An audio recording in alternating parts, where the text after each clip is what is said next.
Kia ora, ko Ruby Soli Tokuekwa, and I'm reading for Paula Green's Poetry Shelf for National Poetry Day 2020. I decided that it would be fun to read one of the first poems I had published when I was in high school, and then to read something that's been published recently, so I can, it's like kind of a introspective, and also so we can all have a laugh. Might be funny. So this is from Redraft's Mad Honey. So Redraft is a fantastic initiative getting young people to write and submit poetry to a journal for people under 19 or under 20. So I'm going to read my poem, one of my poems that was in there that year in 2013 when I was 17 years old, called Little Lessons. Little Lessons. I know only of small things, of breakable wings opening in children's hands, of the skin's gentle markings, of the time signatures of late-night conversations. But my little lessons can survive for entire lifetimes if they are left to bloom in the souls of wide-eyed spirits. So let me teach you how to listen to a symphony in the dark, humming with the second violins. Let me show you how to hold hands behind your back, the lines of your fingers, the maps telling us which rivers to cross. Let me show you the feeling of humming on the skin, each note with its own connotations, the undertones weaving themselves into words of a foreign language that neither of us can speak. Leave me outside your door to rust, and pray that I don't slip into the ether, like the world's most romantic man who died of pure rain. Leave me in your rubble. Make me pick up the pieces of china smashed in ritualistic anger. Force me down to the dirt and hold me under like the sea. Let me hear the rain in your bloodstream. Know that I could survive off this for a year or more. So let me teach you how to pause in the middle of a sentence, so that we truly learn the value of our words. Weigh them on the kitchen scales before we add them to the mixture, heady with spices. All these small lessons amount to nothing, but thin fibres to mend the holes that we are left with in our shedding skins from escaping the cage of expectation. Personally, I think there's a lot too much in there, but anyway, interesting. And this piece was recently published on Stasis journal during lockdown and is a recent piece of mine that I really like.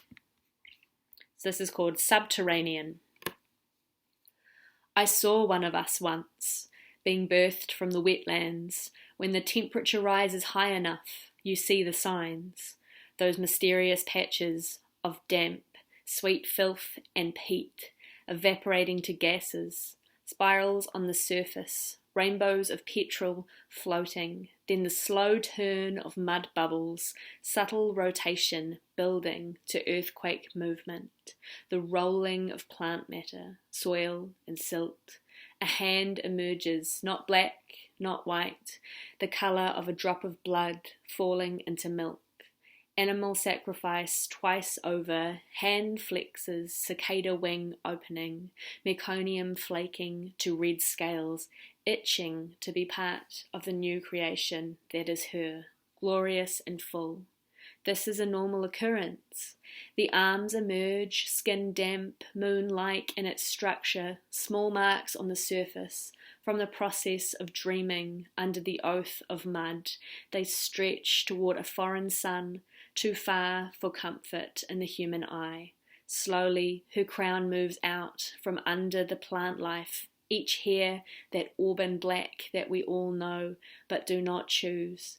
Last year's leaves mulching in each strand, pulling themselves from under the heaviness of water, clinging to themselves, the memory of this warm dirt covering a face, moulded from clay, that is only firm when pressed by the mouths of creatures that lurk on the bottom, soft-skinned and so black they're blue.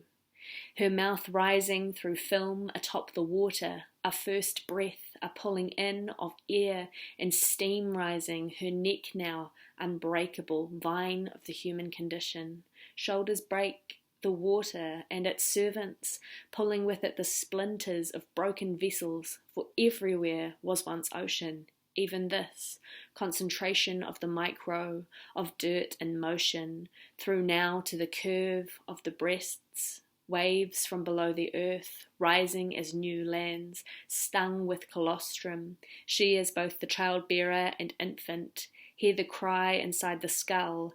That is where we hear the cacophony of insects, the plagues raining down now to the navel, expanse of flesh, flat ochre, rises hips to the underworld in miniature scale, door to the underground from the outside in, dark and warm, holding life, the waters around her aching with potential, small things that grow until they too are born, sloping down to legs buckling under the weight of water, pressing her with potential, with air trapped, stagnating, but still she pushes, primeval staggering until she stands tall.